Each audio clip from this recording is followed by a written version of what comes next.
I'm the computer man. I'm the Macintosh man with the virus scan. Moving your files all across the land. Some Photoshop filters in After Dark. Get your Microsoft Office, express your quark. Millions of colors with a VRAM chip. How about a system crash that'll make you flip? I'm the computer man.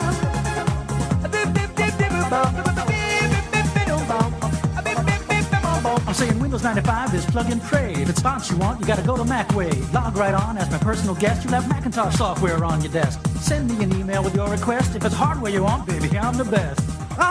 Good evening, K-Squid listeners. Good evening, Santa Cruz, Central Coast, and beyond. My name is Luigi Opido, owner-operator of Pleasure Point Computers right by the beach here in beautiful Santa Cruz, California. And for the next hour, I'm your tour guide into a world of wonder, magic, information, and a lot of frustration. A lot. That's right, we're talking about the internet and the world of computing. I am your computer man. Welcome, one of the most helpful, friendly tech counters I hope you've ever visited. I'd like to welcome you to your Tuesday night to your local Santa Cruz radio station, K-Squid, KSQT, KSQD Santa Cruz, KSQT Prunedale, 89.5, 89.7, and 90.7 FM, as well as always online at ksqd.org, where we have our amazing listening tab where you can listen live. Always. And some of our 2-week audio archives, too. Pretty cool. Welcome to the show, everybody. Oh, boy. This is a big one. We've got a lot. I've got a ton of email questions. I have like 17 pages of email questions. I'm going to get to a lot of them if I can. I've got a lot of articles coming on. The new iPad thing, the developers conference today for iPad and iPad Pros happened with Apple. We're going to talk a little bit about that. Got a number of scams that are coming around right now that are just kind of annoying and frivolous and kind of silly. We're going to get to those as well. Also, problems with your phone, problems with alarms, Roku, a number of different things with the iPhone 17 rumors that are coming out, some Microsoft problems, all sorts of things coming out. We're going to get to it all just in this next hour here. But first of all, welcome to your show. Welcome to your local radio station. Welcome to KSQD and ksqd.org. I'm so stoked to be here with you tonight.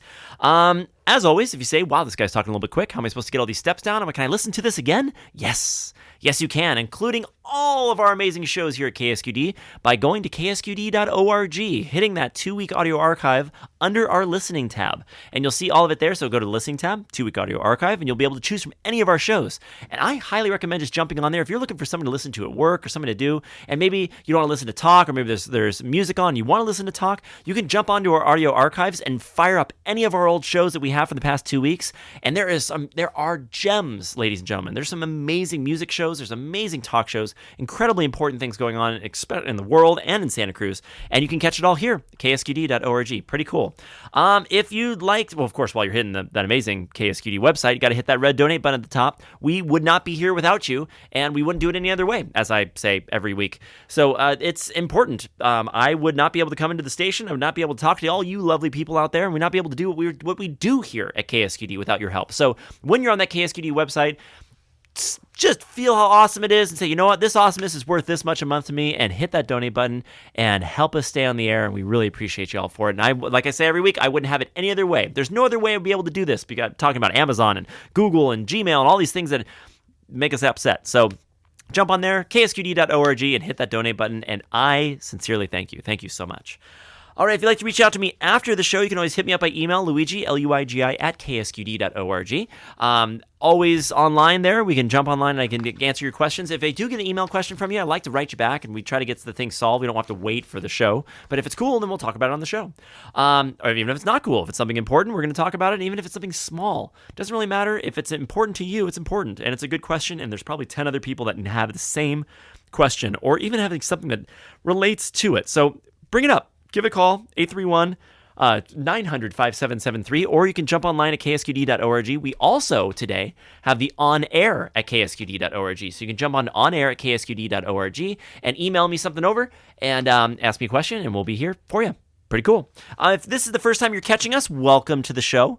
We've been on air here with KSQD for the past 5 years, and we're all about updates, new devices, testimonial scams, and of course, our call-ins. What is going on with your bench? What is going on with your $2,000 paperweight? Let's talk about it, see what's going on. And man, this show is branched into all sorts of other stuff. We're talking about cars and all sorts of things now. Everything has tech in it. So if you've got something that has tech and probably has to connect to your phone or connect to your computer or something, it's game. Jump on, 831-900-5773, and I will get onto that phone if we hear it ringing. All right. Of course, we're here every Tuesday night from 6 to 7 p.m. And again, our phone number, 900-5773, or online at onair at ksqd.org. Okay, so let's start with a couple scams. I want to just shoot through these real quick because obviously I don't like talking about scams. Scams are blah. But there's a lot of good stuff that's kind of going on right now that not good stuff. There's bad stuff that I would like to make good by telling you about it so that you don't fall into it yourself. First one. AT&T, because they had that giant breach or whatever, I don't know if it's because everyone has these email addresses or something else that's going on with all that, but there is a huge amount of emails coming from fraudulent AT&T accounts. I'm not really sure what this one says AT&T, dear value. First of all, this has probably 16 different fonts in this email, and I'm not sure if that's to like thwart the scanners or something, but it's very jarring when you read it. It doesn't look like a normal corporate email. It says AT&T with big letters and some other font at the very top, and it's also sent to a whole bunch of no replies at all these weird places in Germany and all sorts of stuff, and then got sent to my client. It says, dear valued member, this is to notify you that your mail version is outdated. What? That's like saying your steering wheel in your car is outdated. Like, does it still turn the car? It does. Okay. There is no mail version. Okay. So unless you were running like a mail program, that mail program would have an iteration or a version number or some type of, to rhyme with the actual processor. With the actual operating system that's in there. But there's no mail version, right? And then all of a sudden, then in the next sentence, it says your AT&T account will be replaced by our latest security version. Okay. So if you guys are doing that, why do you need to tell me? And then it says, verify your identity below to avoid being locked out. And there it is. There's the link that will take you someplace that will verify your identity, which means hand us all your information. That's it. First name, last name, address, maybe a credit card to do something weird, but definitely email addresses, the last 3 passwords you used, all sorts of weird stuff just to screw with you. So again, if you're getting something like this, AT&T is a multi-million-dollar corporation. I don't know if they're $1 billion. I think they're a multi-million-dollar corporation. They will have an email system that also goes back to something that is not. What was this one? No reply at service.tchibo.de, which is Germany. That's not. AT&T is going to write us from an email address that's probably at .com or .org or something like that, right? So this is. Just total fake. And it says, failure to do this before April 25th, 2024 may result in a loss of mail data. And of course, that date is in bold, which actually had some coding on it, because then I went up and looked at the date, and it basically would put in whatever date is 24 hours past the time that you sent the email. So if you, it's just a pure scam. Just pure scam. They want you to click on the link. Don't click on the link. Another one that I have that I actually wanted to talk about was a voice message. It says, very simple, from macgtro@talktalk.net. It says you have a new voice message. The body is very simple. You have a voice message. Click here to listen to the voice recording. Thank you for taking action. Sincerely, voice team support. You're like, oh, okay. And then if I highlight over that link, because if you're on a PC or a Mac, you can go over any of the links that you see, and you just highlight over them, and in the bottom left-hand corner, it will tell you where that link is taking you to. And that's important because you want to know where you're going to be traveling to next. So this one, when I highlighted over the click here to listen to your voice recording, it goes to https white347249.studio.site. And so this person that sent this to me does not have some type of digital voicemail system. They don't have anything like that. So the whole thing is just a scam. So they're like, this is weird. I'm like, yes, this is very weird. And the where that it takes you to doesn't make any sense at all. So again, another one that's just bad, wanting you to click on the thing without reading it and fill out the forms and give them all your information. And it's just the easiest way to do it. We have seen such a reduction in viruses and malware at our shop. I mean, I'm telling you, I used to have 7 computers at any one time infected to the gills on my bench. Now, very rarely do we get infections. We still do get them. We get them on a lot of gaming machines. We get them on a lot of business machines that people download something they're not supposed to. But the virus side, the people aren't writing them as hard as they used to, because people are just calling and just saying they're the bank and give me your money. And the people go, oh my gosh, here it is. And that's a lot easier than hiring someone to write code to thwart security preferences for a $1 billion company. It's just easier. So that's what they do. We're not seeing a lot of that. One of them also that I did get that I want to talk about was a Best Buy one. It looks very good. It has an order number. It says, hi, blah, blah, blah. We're reaching out to let you know there was a technical issue which led us to not charging the correct sales tax on your recent order. It has an order number. It's from Best Buy again. We fixed the issue and we'll be charging the difference in your original form of payment within the next 10 days. No action is required from you. If you have any questions, call us at 1-800-BEST-BUY. And it says, sincerely, Care Team. Questions regarding our policy, read our terms and conditions. So this one, someone sent this to me and said, what is this? Is this fake? What is this? What is this? And I received the email, and this is legit. And after digging a little bit further, just to not get into it because it's not part of the show really, but this person basically ordered something for a sibling that's in another state. They ordered it from the state, but they used like a California address or something and then had that sent to... So they ordered it from let's say they're in Tennessee. They ordered it from the Tennessee Best Buy, except it was shipped to California or something like that, but then they shipped it back to Tennessee or something. But when they did that, they did it through Best Buy's internal stuff, so it used like Tennessee sales tax instead of California's, or there was a warehouse in California they had to use, so they had to use California sales tax or something. Basically, this is totally legit. But there's nowhere to click. There's nothing to click on to get you in trouble. There's 1-800-BEST BUY. You can call and ask them a question. But this, even though it's like, oh my gosh, they're charging me, there's nothing for you to interact with, right? You can call and find out something, but there's nothing to interact with. So again, this one looked shady, but it was totally legit, and it made sense as soon as we started doing a little bit of digging. So the last one that I want to talk about just real quick, because I want to go blow through scams. We have a lot of other things to talk about. This was one of the Microsoft support scams. This is another one that's very, very popular. You get your phone number thrown something. They call you saying that they're Microsoft and they have the best, customer service in the world. We're calling you right now to let you know you have a virus. Aren't we awesome? And you go, oh my gosh, that's awesome. What amazing customer service you have. And you go, yeah, we'd like to take control of your computer real quick and fix it. So again, this person says, excuse me, they said, my friend, my neighbor, I guess they're a friend neighbor, fell for the Microsoft support scam, got the pop-up saying your computer was locked, and to call the 1-800 number. So this one was the other side. So sometimes you get one where they actually call you first. This one was you go to a wrong website, because you don't have ad block on your machine or something, and it takes you down that rabbit hole. Your computer is infected, and it has that really terrible voice. Comes out of your speakers at full volume. You can't close the page. It locks out all your stuff, and anytime you close the computer back, turn it back on, it does that same thing, even though it's just a web page that's just playing innocuous noise. But she called this 1-800 number, gave them access to the computer and also her cell phone. I'm not really sure how that works. Told her not to use her phone because he put it on an encrypted line. That's bull. She could only use it when he told her she could. She said he sent her his credentials, name, ID, etc., and she watched all this stuff because it was running on her computer for 2 days, maybe longer. The second day, he told her that she had a Trojan horse virus called Tinba, Tinba, and then asked the 800 number.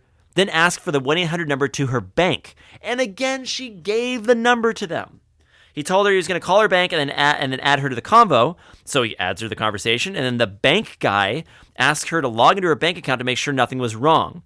Of course, the bank guy is not a bank guy. The bank guy is just another person, right? And then and said the bank guy told her that he was putting her account on a high alert and to not use it at all. No debit, no bill pay, no credit card until Monday. Tried to warn her the first day. She got upset with me, so I backed off. It said, is there any chance that this wasn't a scam? I feel bad for her. She's a senior lady. She's very smart, but not this time, it says. Any chance is legit. And then so afterwards, kind of talk, just did a follow-up before the show and says, she now realizes, after talking to a trusted family member who actually does tech support, that it's a scam. Oh, and right now she's busy calling banks, credit cards, etc., changing passwords on everything. That's a lot of work.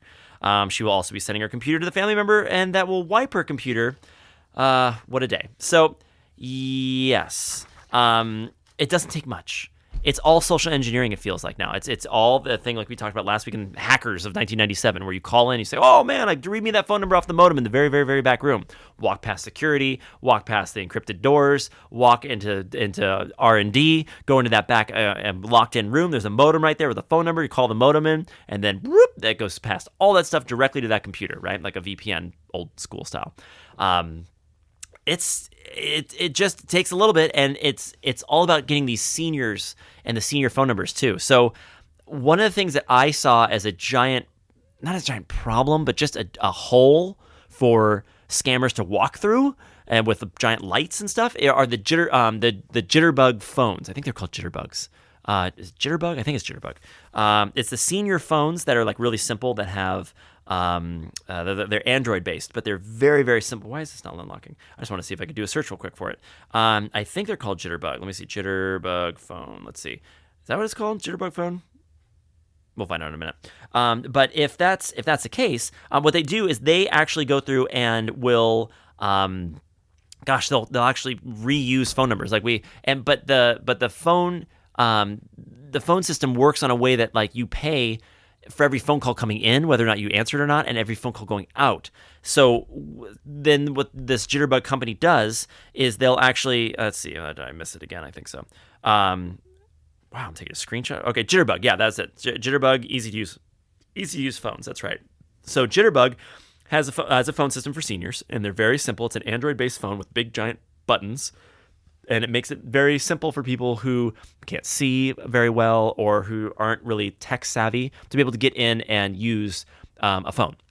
And so, but Jitterbug, the way they do it is when somebody turns off their phone, they get the phone back, and they give the phone number out again, there's like a couple days between turning off a phone number and reassigning that same phone number again. So not only does Jitterbug make money off of people calling because it's wrong and it's the wrong phone number, they're trying to get somebody else, but also then if the scammers get a hold of that phone number, they've got a good phone number for a while because it's going to be passed around new seniors and they just have to call every couple months.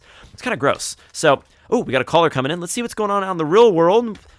Yeah, I have a Jitterbug phone. Hello, you're on with the Computer Man. How can I help you? Hey, Computer Man. I got two questions, one basic and one possibly scammy. I don't know.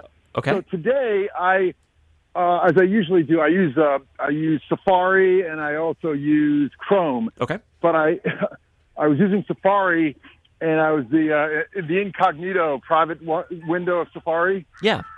Okay, so I clicked on it, and then it said, "Hey, you know that all of your." It gave me the page it always gives, which is a page of a lot of things that I had looked up before, with little boxes on and stuff. Yes. And so then it asked me, it said, you know that a lot of your passwords are duplicate.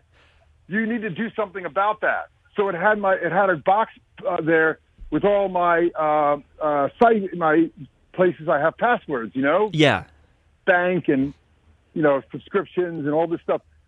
So I did a couple of them. Okay. I actually got rid of a few, which seemed helpful. Okay. And then the box went away, and I didn't get to finish. But was that a scam, or is that something that happens that's legit? That's legit. That is actually Safari with your saved passwords in there. You'll see the same thing on your phone too. And like right now I have like 195 compromised passwords or something like that in there. And what that does is Safari has a way of going on. I don't know if you've heard me talk about haveyouBeenPwned.com, PWNED.com. It's a website that a white hat hacker runs that basically goes through all the blacklists, all the lists of all the scammers that he can get onto, and you can search for your email address to see if you've been compromised. So with that, Safari and Apple kind of does the same thing. They kind of do checks and say, whoa, hey, this email address has been flagged. Whoa, there's a combination of a password that you've typed in that you've saved within Safari that says, hey, this email address has been flagged for a password that's been used out in the world or something like that. You might just want to check this out. And so, but Safari's gotten very pushy about it, and I've got a number of calls about it just this week, and I think they might have launched some type of update or something like that notified a whole bunch of people about this thing. Okay, so I want to make sure it's legit. It The is. other question is ad blocker, which you recommended I get. And now there's a lot of sites that won't let you in unless you turn off your ad blocker. What is that about? Yeah, that's the advertisers wanting their money. When you turn off the ad blocker, it turns off the ads. The ads don't get the revenue loaded, or the ads don't load. Why doesn't everybody do it then? Because ad blocker really works. Yeah. It really works. It does, and they want to pay their people. They want to pay the advertisers, and they want to make sure that the advertisers are coming through. So if that shows up, sometimes you can do it at a different ad block, like uBlock Origin, opposed to getadblock.com, and sometimes it'll thwart that as well. But you're right. It's literally just the websites trying to make their money, because right now with AI is pulling all that stuff from these third-party websites and putting it right on the search page. So they're not even getting the clicks anymore. So a lot of these small websites are going to start dying because AI is starting to come up, and it's skipping those steps of actually going to those websites and giving them the clicks, which then gives them the ad revenue. So yeah, it's all about just getting paid. So my last issue is, and I thought it would be easier. I have a PDF document of like 350 pages that I'm trying to get on a Google Doc. Okay. And I either have a brain freeze or what, and I went on the internet and it told me like, okay, download your thing and then upload it onto the. So I have my PDF open. I have the Google Doc open. What do I do? Okay, the easiest way to do that, from what I remember, is if you have Google Drive open, Open Google Drive Google Drive, in the folder, yeah. okay. And then you're going to take the PDF file, not with it open, but the file where it is, like in the download folder, have that in a minimized window or a small window, and drag the file and drop it onto Drive. That'll drop it into PDF, and then from that, then you can convert it into a doc if you need to, or you can open it in Docs. Okay. Thank you. Appreciate your time. Yeah, man. Great questions. too. Thanks, dude. Thanks for listening. Really appreciate you. All right, take care. Now, Lisa, phone line's open for you here at 831-900-5773. That's 831-900-KSQD. Give me a call. Love to hear from you. Great questions. I've never had a bad caller. Look at that. Be a part of the million. Join it. Okay. So, just to follow up with that guy, I just did a quick search to make sure I was correct, because, sometimes I get stuff wrong also, right? Upload the PDF to your Google Drive like we just did. You drag and drop it. And then once the file's uploaded, you're going to right-click on it, and you select Open With, and then Google Docs. As soon as you do that, it'll open it with Google Docs. You'll be set to go. But you have to drop the file in with it not open. That's one of those that's kind of weird. Oh, we've got another caller coming in. Let's see what's going on out there again in the real world. Hello, you're on with the computer man. How can I help you? Hi, I just love your show. You're so helpful and so great. And I have a question about something that seems really suspicious to me. Okay. Thank you. I had a letter addressed to my house by a National Wildlife Federation, and it was addressed with my dad's name, which he passed on like 20 years ago, plus 25 years ago. His name and his last name, which is different than mine, at my address. And so I don't put any of my information on the internet, and so to me that says that there's some AI scrolling through and getting information. And how did they get that information? I don't know. Yeah, there could be, like, did he live at your address at some point? Never. Or way back? Never. Okay. Never had mail forwarded here. The only link would be through something personal. Okay. So that's a list. When those things come like that, there is some list that either that's a unique one, especially if he died so long ago. Why is his name coming up now? So that would lead me to think back into public records, where they do searches for names and stuff, and then and the last name's different than your last name too, and it got sent to you. Wow. Yes, and it's been different for 50 or 60 years. It's been different. Wow. So, almost seems like there was like some type of hospital leak or some type of medical records type of leak or something like that. Because at that point, what else has your address with your name that has his address, that has his name matched to your address, or have you guys together? I can't even think that his name would be on any hospital record that's associated with me, and he lives in the other part of the country in the Midwest. Okay. And what was the company that sent you the letter? A National Wildlife Foundation. I would contact them. Just be straight up and say, hey, how did you guys get this? And a lot of times if you're really cool and just kind of chill about it, someone will just go, oh yeah, we can buy these lists from this company and that company, and sometimes we get this, sometimes we get that, and they'll kind of let you in their paradigm a little bit. But there's something there. They purchased a list and for donors from something, and somehow his name got put on your address, and it could have been just that's why it couldn't be like it doesn't seem like a coincidence. Somehow his name is connected to mine. Yes, there's something. Have you done any Google searches for his name to see if it comes up with yours, or any searches for your name that comes up with his, or anything like that? I don't want to get that information out there. Well, if you were to do a Google search, you could just search for his name. Just type. What I've searched is residences at my address. People who have lived at this address, and his name does not come up. Okay. And it had other really weird stuff. It had my daughter's alias is my son's name. Whoa. Yeah, that just because there's a lot of autofill websites that will kind of say, oh, you want to know who this phone number is from, and then it'll tell you all this stuff, and you're like, that's way off and wrong. There's information there, but it's not correct. But if I start searching his name, it's going to just kind of be a bingo that I've set off something else that my name is associated with my web address. And so not necessarily, and you could do it a different way if you wanted to. If you really wanted to, I hear you. I totally hear you about doing the search for your name on your IP address that somehow links something like that.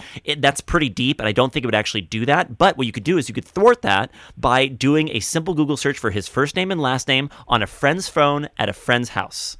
Okay. And that way it wouldn't be associated with you at all. And just do first name, last name, and go through like the first 3 pages and just look and see if there's anything weird. See if he donated to the wildlife thing and then maybe gave out your phone number or gave out your address or something. And then all of a sudden now you guys are linked. Or, it could be something simple like that. But you're right. That's weird. Right. I know he definitely would not have done that. Okay, totally. So I'm really interested also, if you were just to contact that organization, which is a legitimate organization, they should be able to tell you, say, how did you get my list? First of all, put me off of it, but how did you get this address with this name? This is incorrect. Or even call to say that like, oh, I'd like to correct this. I'd like to correct the you guys have the wrong name. I was just, curious how you got that. And then don't give them a real name. Right. Don't give them that. Yeah, don't give them anything. Yeah, just yeah. But that is a very unique one, and I'd be very curious to find out what happened with that if you do find out where you got it from. If I find out, you'll be the first to know. Rock on. That's awesome. Okay. Thank you. You're much. You're welcome. Really thank you for the call. Of course, and thank you for listening. All right, bye-bye. Bye-bye. That leaves the phone lines open for you. Another great caller, 831-900-5773. That is really unique. It's a mailed form from somebody that never lived at the address, but is a relative, but then also doesn't have the same address, or same last name. The other thing I could think of is that there were a couple of DNA companies that also got compromised, and those DNA companies, like a 23andMe, I think was what was really bad about sending out stuff. So it doesn't sound like he'd be one of those people that was curious in his DNA and sent out one of those things. But something like that, even if one of those companies got it, then they can get a family tree, and all of a sudden you're getting, then they send it to, oh, maybe your dad lives there, and they send it to the address that he never lived there, but it's tied in with your name, and so there could be a myriad of different things that could have gone through. But I'm actually really curious about that one because I'm not sure. But I'm also curious to see what the organization says about that too. Okay, well, give me a call, 831-900-5773 if you've got a question. Love to hear from you. We're almost about the halfway point here. I think we've got through all the scams I really wanted to talk to. Let's see. Yeah, I think so. I think before we go, I just want to talk about one quick thing here. Oh, where is it? Do I have it on here? Well, maybe we'll just go to break, and I'll find it on the way back. So this is the Computer Man Show here on KSQD Santa Cruz, KSQD 90.7 FM, and KSQD.org. We're going to go to a quick break, look up some of our very important underwriters, which help us stay on the air, and we will be right back. KSQD thanks maca.us.com for underwriting this program. Ever wonder what happens to a MAGA hat if you remove the tail of the G? It becomes a MACA hat. Make America conscious already. Make American courts accountable. Make autos combust alcohol. Make America care, amigo. More information at maca.us.com. Remember, your vote counts. Thank you, maca.us.com, for supporting Community Radio K-Squid. Support for KSQD comes from the Monterey Bay Air Resources District. The Wood Stove Changeout Program now offers higher incentives for Santa Cruz, Monterey, and San Benito County residents to switch to cleaner home heating alternatives. Details at MontereyBayCleanAir.org. That's MontereyBayCleanAir.org. Thank you, MBARD, for supporting Community Radio K-Squid. Every Wednesday at 6 p.m. on KSQD 90.7 FM, you'll find me, Dr. Dawn Motika, ready to respond to your calls and emails on health and medical science topics and issues. We cover medical breakthroughs and medical breakdowns. As an expert in alternative and complementary medicine as well, I bring a lifetime of experience and compassion to our mutual dialogue. Please join the discussion Wednesday night at 6 p.m. on KSQD. Don't Google your symptoms. Ask Dr. Dawn.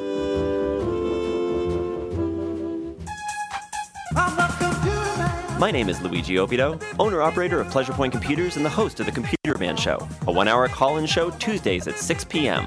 Viruses, slowdowns, scams, and updates. Computers can be a pain, and I'll help you through it. Send me an email with your request. If it's hardware you want, baby, I'm the best. I'm the computer. If it has an on switch, we'll probably talk about it on the Computer Man Show Tuesdays at 6 p.m. only on KSQD 90.7 FM Santa Cruz. Get into a computer.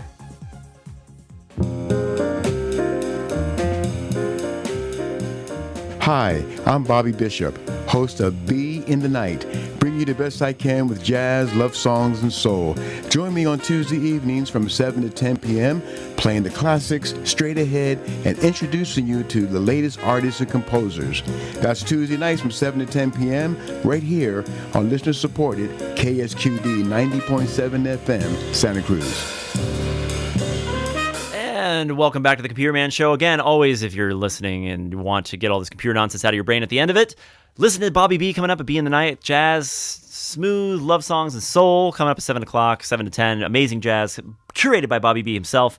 I wouldn't miss it. I never do. I suggest you don't either. So welcome back to the Computer Man Show. We got another caller calling in. Let's see what's going on out there. A lot of callers tonight. This is great, everybody. Let's see what's going on. Hello, you're on with the Computer Man. No, I missed you. If I just missed you, give me a call back. Sorry, we were at a commercial there, and I'll get you back on the air. Love to hear from you. 831-900-5773. Okay, so let's look at, let me see if I have any other article. I got a lot of articles and stuff here. Let's see. So FCC said they're going to reinstate net neutrality and a blow to internet service providers. So it says that major internet providers are once again going to have to abide by a set of robust rules of the road prohibiting them from blocking or throttling traffic, as the FCC today, back on the 25th of April, reinstated net neutrality regulations. Okay. It was all about, we were talking about a long time ago, net neutrality, about how you would go online and, right now, you can go online and do whatever you want. You can go on to YouTube. You can go on and look at sports. I mean, granted, some sports you have to pay for some paywalls and stuff like that, but you can see the scores. You can go on and do a course on something if you want, schooling. You can get downloaded 3D print files. You can go find some music. You can watch silly cat videos and stuff. And all that kind of stuff, if net neutrality basically goes away, what that does is that becomes a pay-for-service area, almost like cable. So if you get internet for your base service. Now your internet turns on. But what if you want to watch YouTube? Well, that's a video package, and that's an extra $9.99 a month, and you only have 2,800 or 2,000 gigabytes or something, or 1,000 gigabytes or 500 gigabytes of super high quality video per month. If you want more, you pay for more. If you want some sports, you pay for extra sports, not just to watch the sports, but actually to know the scores and different sports of what's going on. They could piecemeal it all out, and then if you are in a specific area and something's going on, they could throttle your traffic based on what you're doing or where you're going, or maybe if the website said some talk smack about Xfinity or something like that. Xfinity could throttle traffic to that website. And it's net neutrality in itself is something that's very important. Net neutrality is basically you can go anywhere you want without paywalls. The definition of net neutrality is the principle that access to all websites and web services should be equal, and that anyone can start their own website or service and make it accessible to anyone with internet access, just like any other website or service. So if there's some dude in Mumbai who made an amazing website and you wanted to see it in the United States, you have the option to be able to do that, free and open and wide, as long as you can get to a website that's in India. But if there's something like, that I create in my garage and that's competing with Google for some reason, my website will have just as much ability to have traffic to it as something like Google, let's say, even though there's more servers, etc. So, it's all about the throttling and stopping of some of the information. So, less than 3 years ago, there was the protests outside the FCC offices, etc., but they didn't really pass anything. So, excuse me. And then, so basically right now, it's known that wherever you are, you need broadband, and you need internet in order to survive and thrive on a lot of things, with even doing medical appointments now, and a lot of schooling and things. So to have net neutrality back, as long as it lasts, is a really good thing. So that's pretty cool, and actually some positive news. Let's see if we have any other articles here before we dive into my myriad of calls, or of email questions.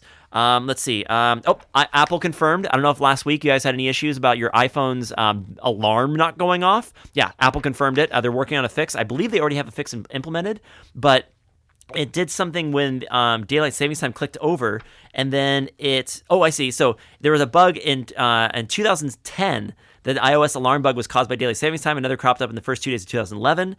This time, daylight savings time in 2024 kicked on in mid-March, and they're not sure if it was actually a problem with that or whatever. But just they think that they fixed it, but just keep in mind that, maybe an alarm might not go off, and just kind of test it maybe before you go to bed. Let's see. Also, Apple today talked about a whole bunch of new stuff with their iPad line. There wasn't a lot really to take note of. I watched about half of it, and then I had to, work and stuff. But they're basically, talking about some new stuff. There's a new pencil, a new Apple Pencil Pro, which theoretically would, let's see, what was, it's. There's a Pencil Pro. We're not sure exactly what it is. It actually got found out in some Japanese, and Apple's Japanese website. Someone found it in the code. Like, what's this? What's Apple Pencil Pro? Might be a mistake, but they also then talked about it today. There's a new keyboard. It's faster, and then they're saying they're upgrading the operating system and fancier apps for designers, etc. But the iPad has been one of the smallest sellers for Apple. Their MacBooks are pretty strong, iPhones are pretty strong, but people who have iPads either have them or aren't getting new ones, or they're lasting longer than they should, or something. So the iPad sales haven't really been their awesome bread and butter for them. But there's also some talk about Apple releasing this open source AI model that runs on device. One of the biggest things that maybe many people don't even realize, because you're always saturated in a sea of cell phone signal, is that, like Siri and stuff doesn't work on your phone. It communicates back with the servers and then works on the servers. It doesn't do things locally on your phone. Apple is talking about an AI device that will live on your phone. So if you're out down Highway 1 and you're hanging out at Greyhound Rock and you have no cell phone signal, you could theoretically ask your AI assistant in your phone something and it would have an answer. Now, granted, that still needs internet connection, but it would theoretically live on device and therefore be quicker to get you the answer back. I'm not really experiencing lag in like ChatGPT and stuff. I mean, it takes a second for it to think about it, but I'm not saying like, wow, this is really slow. I wish this was on my device. So I believe that the on-device stuff literally just means that the processing is moved to the phone and offloading from the servers, but you still need an internet connection in order for it to work. So I'm not really sure. But it's saying they're releasing this open source AI model that runs on device. And so that's a new one that's also coming out. Interesting to see if that has anything. Let's see. The iPhone 17, there's a new rumor about that. There's they're talking about a new slim model. So there's an iPhone 17 with a 6.1. There's a slim with a 6.6-inch display. And then there's an iPhone Pro with a 6.3-inch display, and then there's a Pro Max with a 6.9-inch display. So there's 4 different sizes. I don't know what the Slim is going to be. I don't know if that's like physically slimmer in your pocket, or if it's says the iPhone model will be replace the Plus and offer a slim design. No further details. Okay, so all this stuff's pretty innocuous and pretty, they're like, oh, this is what we're seeing, and people are getting the manufacturers for the cases are getting the dummies, which are just like plastic placeholders with the camera shape and everything. So they're posting those and going, this is the shape that Apple sent us, and this is what it looks like, and this is what the phone's going to be, or whatever, which looks pretty much the same as the other ones, but evidently there's some new sizes. So yeah, whatever. Last thing I want to talk about before we get into that is Roku. Roku, if you have a Roku online, they are going to be starting to put video ads on the home screen. That sounds irritating. So it says the news highlights Roku's growing focus on advertising and an alarming trend in the streaming industry that sees ads increasingly forced on viewers. We're seeing that a lot. Netflix always said, we're never going to give you ads, and Netflix is now giving ads, and there's ads everywhere. I mean, when you have streaming services, back up for a second. Star Trek Next Generation. I love Star Trek Next Generation. It's awesome. I always enjoy watching it, enjoy the shows, can watch it over and over again. Great. They were on Netflix, right? And then they got moved to something else, and then Paramount got them. And then I don't even know if they're on Paramount anymore. I think they are, but I don't know. The Office. If you wanted The Office was on Netflix, but then the streaming service of I think it was CBS. I'm not sure, but CBS, NBC, ABC, one of those companies that owns Office had their own streaming service, and they said, Netflix, we want it back. We want it on our service. So that's happening. Everybody's getting their own streaming service. So at this point, if you want this show and that show and this show and that show, you could be paying $60 to $70 or more for the streaming services. And then, of course, then if you want to pay to make sure you don't see the ads or, it's a couple extra bucks and stuff. So it's just getting as expensive, which is just pushing people back into pirating again. And it's pushing people back into DVDs and Blu-rays and stuff. And I've even heard there's a big surge in VHS tapes right now. I'm not sure how, because VHS tapes should start to be like automatically erasing themselves pretty soon. Just the magneticism will leave the tape. It's nuts. So I don't blame people for going that route, because when things like this, when I go into my home screen on my Roku and I'm getting hit with video ads on the home screen before I even chose an app or anything, that's really irritating. Now, granted, I understand things cost money, and I have to pay for certain things and stuff like that, but it's the nickel and diming of every month. And I know you all are feeling about it. Anyone listening to this show right now has some form of something that got turned into a subscription. And now all of a sudden, before, like if you were using Adobe, you wanted to use Photoshop. Back in the day, you bought Photoshop 7, you owned it, right? Now you have the Photoshop Premiere or whatever you have to pay every month. And yeah, you get some other stuff with it, sure. But if you don't pay every month, you don't get it. And other people are like, well, that's great. I like to keep everything kept updated and stuff like that. You're like, yeah, you probably have a lot of money coming in to pay for all these subscriptions, because it's another monthly fee that you're just getting nickel and dimed to death. So there's even like Amazon is starting to do that more and more and more with their Prime services. The Prime Video service, they just started putting ads on it. The only thing I watch on Prime is The Expanse. Again, space drama, right? The books are really good. About halfway through the books, so and they've been really good. But but now when I watch The Expanse, it throws up some super high volume ad. And the ad like blows out my headphones. I have to put my headphones way down, turn them way down. And then when it comes back, I've turned the headphones way back up. But it just cuts out in the middle of the show or after a certain amount of minutes, and then it'll go to an ad. And of course, I can pay an extra $3 or $5 a month or something like that and get rid of them back to what it was a couple months ago. But it's the nickel and diming to death. And that's what it feels like. It feels like it's to death. And it feels like it's not going to get any better. It just keeps getting more and more and more, where every single thing you want to do is a pay for play, and you got to play that one time, but you got to do it every month. And in order to get to the service that you pay for, you have to pay a monthly service in order to even to receive the thing. So pay the monthly service and then pay a surcharge on top of that to do what you want to do. So Roku's making money. They have 81 million streaming households, and they're gonna piss them all off. So it's really irritating. It's pissing me off. It's annoying. It sucks. Okay, the one thing that's kind of cool. There's a new smart antenna that's being talked about right now, that how it's shaping satellite internet tech to come. And so we already know about Starlink. There's constellations of low Earth orbit satellites, and we see them all the time. Actually, in Santa Cruz, you don't see them as often, but down in San Diego and stuff, you'll see those strings of Starlink satellites going across the sky, and it looks awesome. And of course, the launches create these incredible, beautiful plumes of, I think it's liquid oxygen or whatever it is when it's hitting the atmosphere. It's just gorgeous, crazy displays in the sky that we've never seen, because we just got these rockets 10 years ago. But there is a company called Greener Wave. It's a French startup that's building a terminal that uses something they call a reconfigurable intelligence service. And it uses basically reduce costs and energy consumption for satellite internet services. So right now, most satellite internet relies on what's called phased array antennas, which are multiple smaller antennas that work together that shape and steer radio beams. And that's how it's possible to lock onto a moving target, but it requires a complex and a lot of electronics, basically that use up a lot of electricity to make this run. This company has instead built a terminal that relies on the RIS standard, which is made up of scores of small reflective units that work in concert to actually alter the direction of the properties of a beam as it's reflective of the surface. So instead of having like a big radio antenna array, like the movie Contact or something, they can do it with smaller reflective surfaces and basically almost not beam form, but point, like almost like a mirror with a laser light. They said that they're working with a company in Virginia that is Intellisat, that's making a custom terminal. Dude, if you can get satellite internet to people for less expensive, that's great. Starlink right now is rocking. They're doing great. They're putting a lot of noise in the air, low Earth orbit satellites and stuff like that. And some people are like, oh, they're messing up the night sky, and not yet.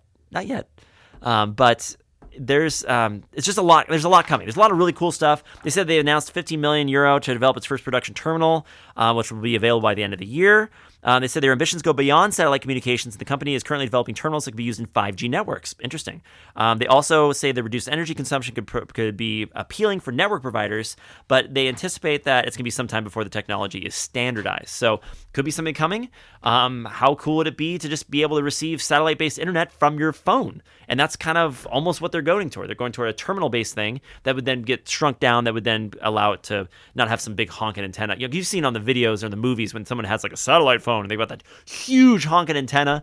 And there's a reason, because it needs an array to receive something from the sky. So that's not anywhere close. So interesting, kind of cool stuff. A lot of things going on out in the world. And at least we ended one on a positive. Well, kind of positive. More internet around, right? So that's kind of cool. Okay, let's see. We're about 3/4 of the way through here on the Computer Man Show on KSQD Santa Cruz, KSQD 90.7 FM, and KSQD.org. Let's get into some of these email questions for the last 10, 15 minutes of the show. Okay, so we're going to kind of shoot through some of these. Some of these we can go in a little bit more detail. I've just got a lot, and I want to make sure we hit a lot of them. So let's see what we can find. Can you get a virus from a PNG file? A PNG file is a photo file. Like if you do a screenshot, its default would save as a PNG, just like a JPEG or a BMP file. It's just a style of photo file. So this person said, download a folder with some hundreds of PNG files from a friend. Google just said the folder was too big to scan with the antivirus. I've checked all the files are PNG files, but is it impossible to be infected still? I mean, theoretically, yes. I guess you could have put something inside of a PNG, but realistically, no. There's other files that would be much easier to put something in negative. And the PNG would have to be modified. It'd have to be like changed that would attack like an image viewer, which would then load up something else. It's just not going to happen. That's a weird way to go. I mean, maybe it's a new way to go, but it's not normally what we see.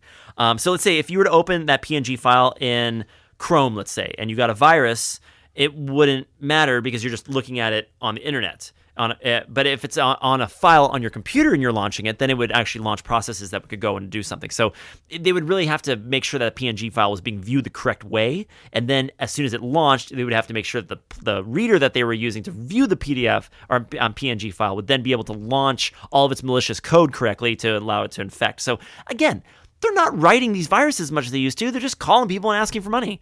And so it seems to be, or writing these emails, click on this link, give us all your information, and we'll do the rest. And that's what it seems like. So, yeah. Okay, there's another one. My ex is using my email. I get a lot of these, something like this. My ex-husband is still using my email for everything still, home utilities, mortgage, Facebook, TikTok, everything. Is there an easy way for me to remove his access using my email for these things anymore? Yes. You could just change the password. If you change the password, a lot of times it'll log him out of the services. He'll go back, try to put the password in, and he'll be logged out, forcing him to put in a new set. Of course, I always, from my rose-tinted glasses, is that the saying? I think rose-tinted glasses. You could talk to him and say, can you not use it? Can you switch over your email address? But this sounds like this is kind of past it, kind of far away from that. But after you change the password, it's going to mess up his accounts, and then set up two-factor authentication so he can't reset it again, because theoretically he might have some type of recovery that's allowing him to go in and do these things. Also, when you're in there, make sure you change the recovery email addresses and the phone numbers, because then that way he will not be able to get in. So theoretically, I'm telling you the legal way on how to screw with somebody on your account or on their account, but the account's yours, so you have full control of it since it's your email address. You can change the recovery email addresses, you can change the recovery email phone numbers, and you also then can set up two-factor authentication through the new phone number that you just put in and change the password. He's out. He's gone. Yeah. Okay, let's see what else I have here. Let's see. All Microsoft products insist that I have no internet and refuse to update. So everything Microsoft related, with the exception of Edge, has decided I have no internet and doesn't allow me to use any of them. I'm also unable to update Windows 10. This has been going on for months. They have a Ryzen 5, a crazy GeForce GTX. There's I'm considering a factory reset. I'd really rather not do that. What's going on? And then they gave the errors of Microsoft Store checker connection, Word, PowerPoint, etc. Could not connect to account. Okay, this almost definitely is virus. Like virus malware something.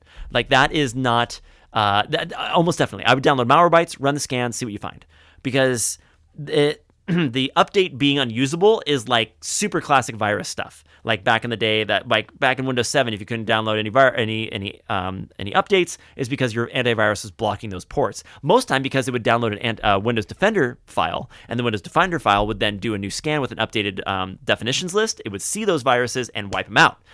Again, we're talking about writing code here, opposed to just asking for money over the phone, right? So, I would. If you can, if you're savvy enough, I would try changing your DNS on your network card. Change it to 1.1.1.1, which is Cloudflare.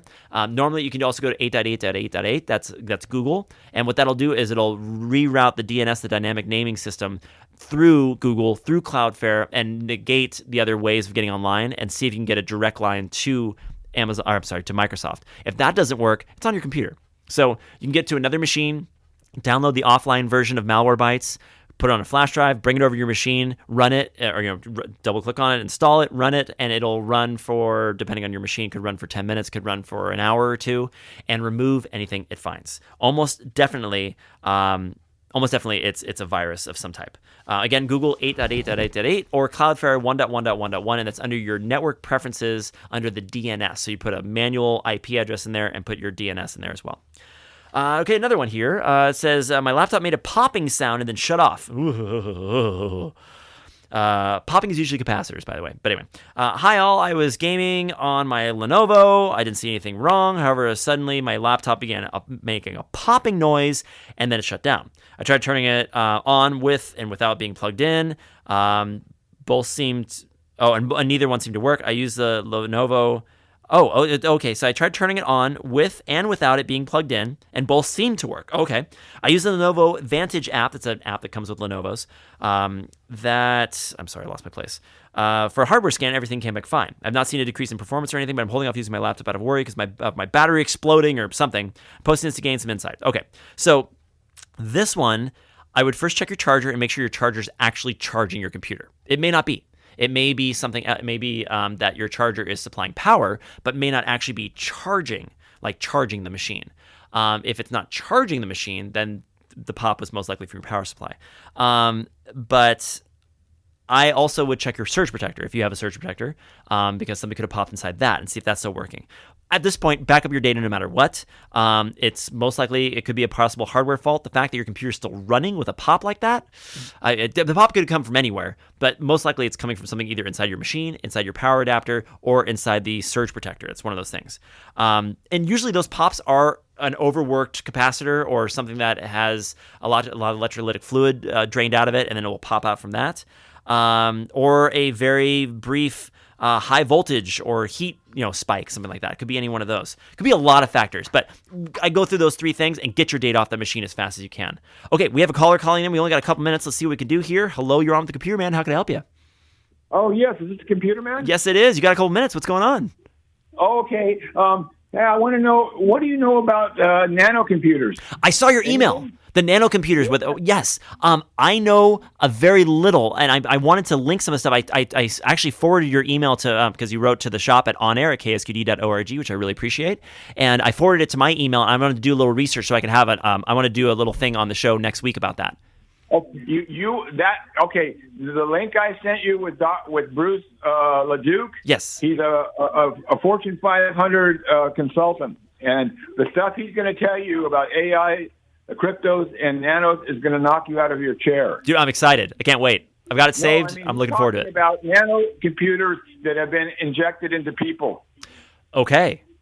And to take it a step further, he doesn't talk about it in that particular interview, but I have other research that shows that these nanocomputers are self-assembling, and they create neural networks out of your tissue in your brain. That's amazing. Oh, dude, I can't wait. Yeah, if you got any of those other ones, Luigi@ksqd.org, send them over directly to me, and I'll take a look at them too. Or is there a Pleasure Point email I can send it to? Yeah, can you, my first name, Luigi, Luigi, @pleasurepointcomputers with an S.com. It's Luigi? Luigi, like Nintendo? Lui? GI, yeah, that's right. Yeah. Okay, at Pleasure Point Computers. With .com, that's it.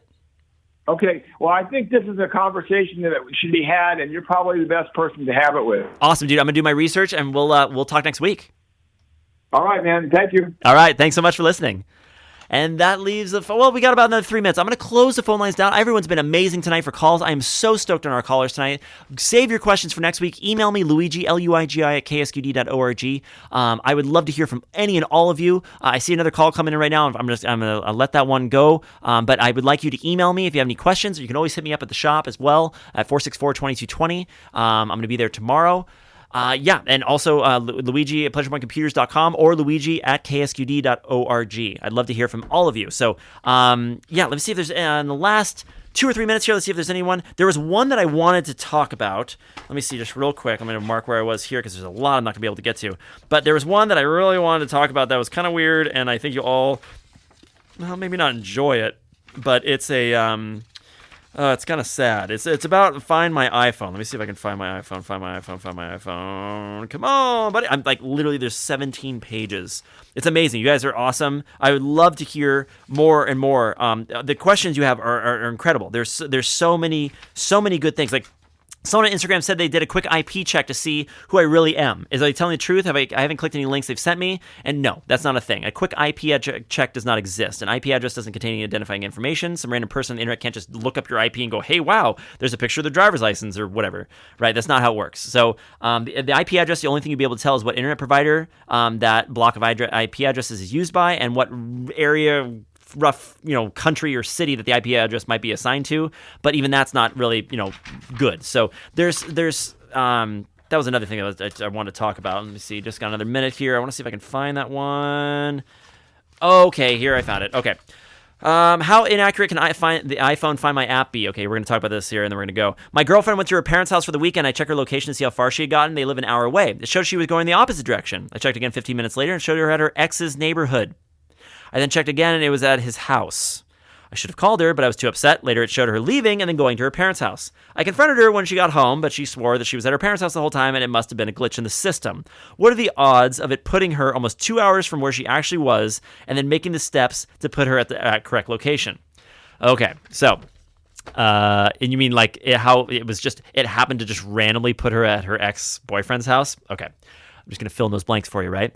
So you probably should have screenshot it, location, to have proof that she was there, or Find My was way, way, way, way off, which I doubt. Unfortunately, she was probably at her ex's house, dude. Yep. She will most likely find a workaround to Find My iPhone next time, too. And then after they wrote back, they said, well, we live together. I did do a screenshot, and it showed her along with the steps on the way, and she said that it was inaccurate, and then she accused me of stalking and removed me from Find My iPhone. So, sorry, bud. That's some bad news. So I didn't mean to leave that on a bad news, but I wanted to mention that one. Find My iPhone is actually pretty good, and it's not going to just randomly, it just randomly put me in my ex's house. Wow, what a coincidence, right? So if I missed your call tonight, you can always reach me by email, Luigi, Luigi, at ksqd.org. Remember to tune to the Computer Man Show Tuesday nights from 6 to 7 p.m. here on KSQD Santa Cruz, K-Squid, 90.7 FM and ksqd.org. I'd like to thank all my listeners and my callers.